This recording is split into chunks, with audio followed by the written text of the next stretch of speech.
કલ્પના કરો, આજથી તમે 30 દિવસ સુધી સોશિયલ મીડિયા ઓછું કરો છો, બિનજરૂરી લોકો સાથે વાત કરવાનું પણ બંધ કરો છો, રોજ સમયસર ઉઠો છો, રોજ કલાકો સુધી મોબાઈલ ચલાવવાને બદલે તમારા એક્ઝામ અને તમારા ભવિષ્ય પર કામ કરો છો, તો 30 દિવસ પછી તમે એ જ વ્યક્તિ હશો? ના, કારણ કે માણસનું જીવન એક દિવસમાં બદલતું નથી, પણ એ જ નિર્ણયને 30 દિવસ સુધી સતત પાળવામાં આવે તો માણસ જરૂર બદલાઈ જાય છે. તો આજથી જ શરૂ કરો 30 દિવસનું મંક મોડ ચેલેન્જ. દિવસ 1 થી 7 મોબાઈલ નહીં, ફક્ત તમારું લક્ષ્ય. સૌથી પહેલા તમારે એક વાત સમજવી પડશે. તમારી સૌથી મોટી સમસ્યા કદાચ સમય નથી, તમારી સમસ્યા છે ધ્યાન ભટકવાની. તમે વાંચવા બેસો છો અને 5 મિનિટ પછી મોબાઈલ હાથમાં આવે છે. એક વિડીયો, બીજો વિડીયો, પછી ત્રીજો વિડીયો, પછી થોડા સમય પછી તમને યાદ આવે છે કે અરે મારે તો ભણવાનું છે. આ ચક્રને તમારે તોડવાનું છે. આ 30 દિવસ માટે બિનજરૂરી સોશિયલ મીડિયા, શોર્ટ વિડીયો અને ગેમિંગથી અંતર રાખો. મોબાઈલ તમારો માલિક નહીં, તમારું સાધન હોવું જોઈએ. અને દિવસ 1 થી જ નિયમ બનાવો. મૂડ હોય કે ના હોય, હું મારા લક્ષ્ય માટે કામ કરીશ.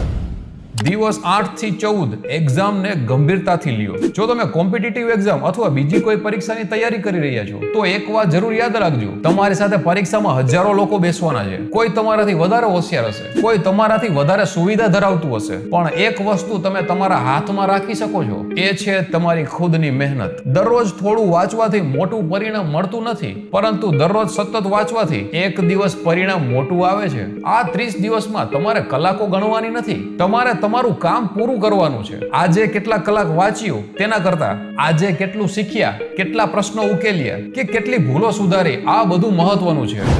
દિવસ 15 થી 21 શરીર અને મન પર કામ કરો. મંક મોડ એટલે માત્ર ભણવું નહીં, તમારું શરીર અને મન પણ મજબૂત બનાવો. સવારે વહેલા ઉઠો, થોડી કસરત અને થોડું ચાલવાનું રાખો, પૂરતા પ્રમાણમાં ઊંઘ લો, સારો ખોરાક લો અને સૌથી મહત્વની વાત, પોતાની સાથે એકલા રહેવાનું શીખો. કારણ કે જ્યારે તમે એકલા હો છો ત્યારે જ તમને સમજાય છે કે તમે ખરેખર શું ઈચ્છો છો. દરેક સમયે મિત્રો જોઈએ, દરેક સમયે મનોરંજન જોઈએ, દરેક સમયે તમારી સાથે કોઈ વાત કરે એ જરૂરી નથી. ક્યારેક એકલા બેસીને પોતાના જીવન વિશે વિચારવું પણ જરૂરી છે. તમારું લક્ષ્ય શું છે? તમે શા માટે ભણી રહ્યા છો? તમારે ભવિષ્યમાં શું બનવું છે? એકલા બેસીને આ બધા પ્રશ્નનો જવાબ શોધો. દિવસ 22 થી 29 જ્યારે મોટિવેશન ખતમ થઈ જાય, હવે સૌથી મુશ્કેલ ભાગ આવશે. શરૂઆતમાં તમને મોટિવેશન મળશે, તમને લાગશે હવે હું જીવન બદલી નાખીશ, પણ થોડા દિવસ પછી મન કહેશે આજે રહેવા દે, કાલથી કરીશ.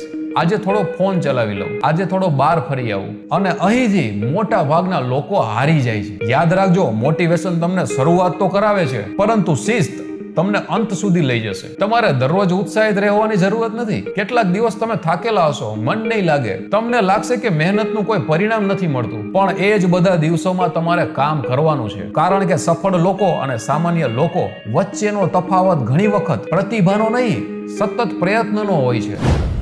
સમજો 30 દિવસ પૂરા થઈ ગયા અને પાછળ વળીને જોઈએ તો તમે કેટલા બદલાયા, તમારી કેટલી એકાગ્રતા વધી, શું તમારો અભ્યાસ સુધર્યો, મોબાઈલ પરનો સમય ઓછો થયો, તમારી ઊંઘ સુધરી કે પછી તમારો આત્મવિશ્વાસ વધ્યો? જો જવાબ હા છે તો સમજી જજો કે તમે માત્ર 30 દિવસનો પડકાર પૂરો કર્યો નથી, તમે તમારી જાતને સાબિત કરી છે કે હું મારા મનનો ગુલામ નથી. હવે સૌથી મોટી ભૂલ એ કરવી નહીં કે 30 દિવસ પૂરા થયા એટલે કે ફરી જૂની આદતો શરૂ કરી દેવી. આ 30 દિવસને તમારા જીવનની હેબિટ બનાવો. તમારી પરીક્ષા કેટલી મુશ્કેલ છે એ મહત્વનું નથી, તમારી શરૂઆત કેટલી નાની છે એ પણ મહત્વનું નથી. મહત્વનું એ છે કે તમે આજે શું કરો છો. બીજા લોકો મનોરંજન કરી રહ્યા હોય ત્યારે તમે ભણો છો, બીજા લોકો સમય બગાડી રહ્યા હોય ત્યારે તમારી જાતને તમે બનાવો છો. અને જ્યારે એક દિવસ તમારું પરિણામ આવશે ત્યારે લોકોને માત્ર તમારી સફળતા દેખાશે, પણ તેમને એ 30 દિવસ દેખાશે નહીં, ના તમારી આ હેબિટ. જ્યારે તમે એકલા હતા, તમારું મન ન માનતું, થાકેલા હતા, હાર માનવા માંગતા હતા, છતાં પણ તમે પોતાને કહ્યું હતું ના, મારે મારું જીવન બદલવું છે. તો આજથી જ શરૂ કરો આ 30 દિવસની હેબિટ. કોઈ બહાનું નહીં, કોઈ રાહ નહીં, કોઈ કાલથી નહીં. આજથી મંક મોડ ઓન.